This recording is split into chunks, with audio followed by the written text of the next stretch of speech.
அது நீங்க நினைச்சுக்குவீங்க உடனே. இப்போ மத்திய அரசுக்கு எதிரான அரசு திமுக, அதனால வருதுன்னு திமுக காரங்களே கூட சொல்லலாம். உங்க பிரஸ்லயும் நீங்க அதை போடுவீங்க. ஆனா அப்படி இல்லை. இந்தியாவில் உள்ள அத்தனை மாநிலத்துக்கும் அனுப்புற உரிமை அவங்களுக்கு இருக்கு. இப்போ தமிழ்நாட்டில் மொத்தம் 74 மருத்துவக் கல்லூரிகள் இருக்கு. அதுல அரசாங்கம் நடத்துற மருத்துவக் கல்லூரிகள் 36.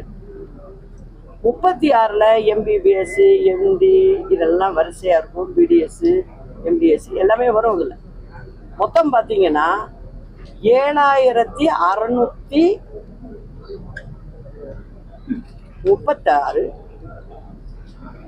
பிள்ளைங்க படிக்குது.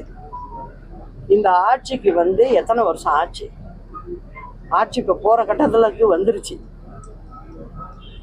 இந்த பிள்ளைங்க படிக்கிற இடத்துல, அதுவும் மெடிக்கல் படிக்கிற இடத்துல, ஒரு மனிதனுடைய உயிரை காப்பாற்றுற படிப்பு இது.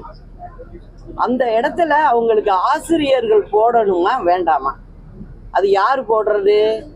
அரசாங்கம் தானே போடணும். நீங்க பிரைவேட் காலேஜ் நடத்துறவங்க ஒரு ஆசிரியர் இல்லை அப்படின்னா தமிழ்நாடு அரசாங்கம் போய் நடவடிக்கை எடுக்கும். உங்களுக்கு யாரு நடவடிக்கை எடுக்கிறது? நீங்க நடத்துற தமிழ்நாடு அரசு நடத்துற 36 மருத்துவக் கல்லூரியில ஏன் நீங்க ஆசிரியர்கள் நியமனம் செய்யல? இப்போ 3 வருஷம் 4 வருஷம்னு நீங்க அந்த வருட கணக்குல நீங்க ஆசிரியர்களுக்கு போடாம இருக்கீங்க. மொத்தம் 5 ஆண்டு காலம் படிச்சுட்டு வர்ற பிள்ளைங்க வெளியில எப்படி பரீட்சை எழுதும்? அந்த பிள்ளைங்களுக்கு எப்படி அதுங்க கத்துக்கிட்டு இருக்கோம்? இதெல்லாம் யோசிக்க வேணாம். முதலமைச்சர் அடுக்குமொழியில பேசினா மட்டும் போராது, விஷயம் இருக்கணும். அரசாங்கம் மக்கள் உங்ககிட்ட ஆட்சியை கொடுத்துட்டாங்கன்னா நீங்க வண்டியில உட்காந்தீங்கன்னா நீங்க 300 மைல் ஸ்பீட்ல போலான்னு நினைக்க கூடாது. எது அடிப்படை தேவையோ அதெல்லாம் நீங்க ஒழுங்கா செய்யணும். அதுல நீங்க தவறிக்கிட்டு இருக்கீங்கன்னு நானும் தொடர்ந்து சொல்லிக்கிட்டு இருக்கேன். நீங்க திருந்தின பாடாவும் இல்லை. இதை தமிழ்நாட்டு மக்கள் திருத்திடுவாங்க. 26ல திருத்திடுவாங்க நிச்சயமா. இதுதான் நடக்கும்.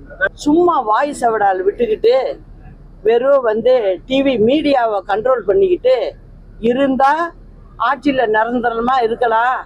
இன்னும் 50 வருஷம் கனவெல்லாம் வேற இருக்கு உங்களுக்கு. இன்னும் 50 வருஷம் ஆனாலும் நாங்க தான் ஆட்சிக்கு வருவோங்கிறாங்க.